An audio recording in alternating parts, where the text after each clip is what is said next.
All right, y'all. CB here at NBS Welding has got a foot here. Appears to me to be cast aluminum, but the fella that gave me this to fix, he said another welder looked at it and said there couldn't be nothing done with it because he thought it was magnesium. If it is magnesium, I could weld it anyway, but whatever. Maybe the other guy wasn't real familiar. Obviously, right there's the problem where it's broke. But since that fella said that it was magnesium, I don't think it is. But I want to go over a way that you would tell. Now, I have TIG rods for magnesium. They're about $80 a pound. You can TIG weld magnesium. I've done it before. It doesn't come up a lot, but it is a very, it's a lot more unlikely that it's magnesium than cast aluminum. And I think this is cast aluminum, but the question is, how do you tell? And I've cleaned up a place right here, and what I've got in this Dixie cup is vinegar.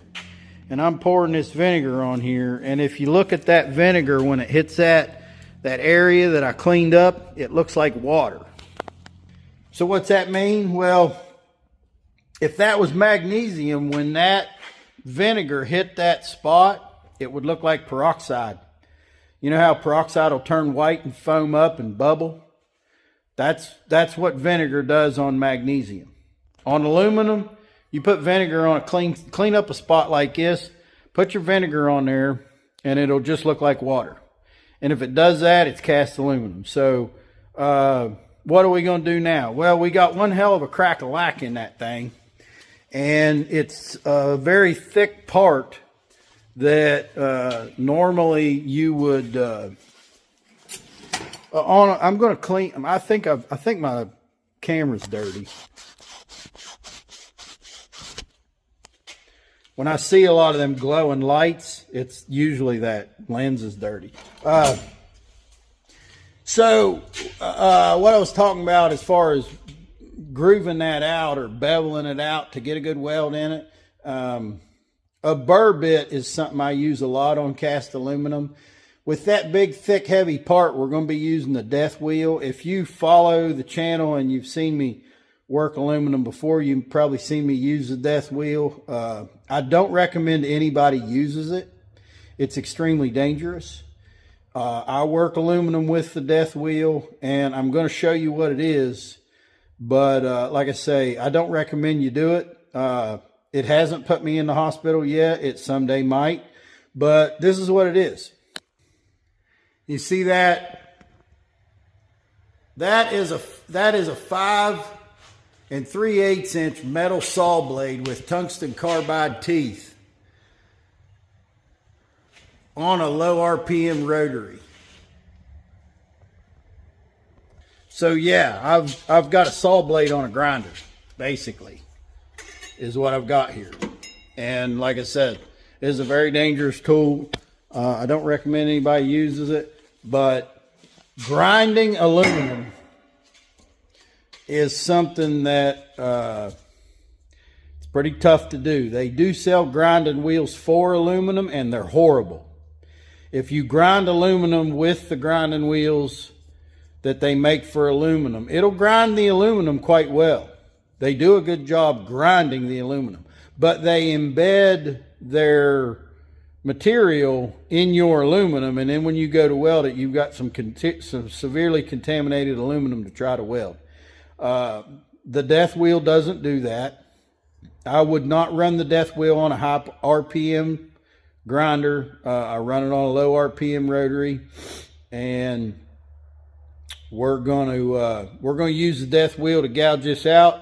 We're going to use the ARCCAPTAIN TIG200P AC DC and some 4043 rod, and we'll TIG it up and get it back to them.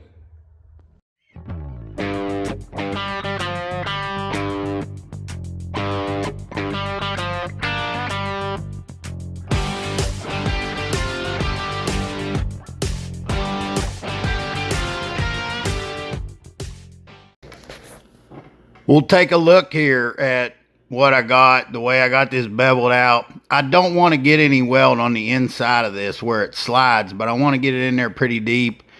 And when I fix cast aluminum on something like this especially, I will add material to the outside to make it thicker and stronger, probably way thicker and stronger than what it needs to be. So to have weld oozing on the inside that could cause a problem, it's just not worth it to me. But I'm going to get it in there plenty deep, even though I'm going to try not to get much coming through the other side where it's going to be in the way. Always been trying to get video arc shots of welding, and it's really tough. Here in this one, I was trying to get some arc shots, and as you can see where I put the camera, it's not much use. The TIG torch is blocking from being able to see anything really, and the only thing you might notice there is how I'm etching forward a little bit. If you see contamination, you can take your TIG torch and flow forward without actually melting, and it will clean up the aluminum a little bit. Tried moving the S20 over a little bit like to the side, and I actually did get a little bit of video that was better, where you could see me running a bead. These beads are about as big as I can make them comfortably on what I'm doing here at 120 amps. And if I crank up much hotter than this, you know, you would need you'd need a lot different setup with a water cooled torch, and I don't do enough of this stuff to justify having that. I'd rather just do the multi passes like this, and it's all I need. If you'd like to buy an NBS Welding t-shirt for $25, send Boss Lady Tina an email request, nbswelding@aol.com.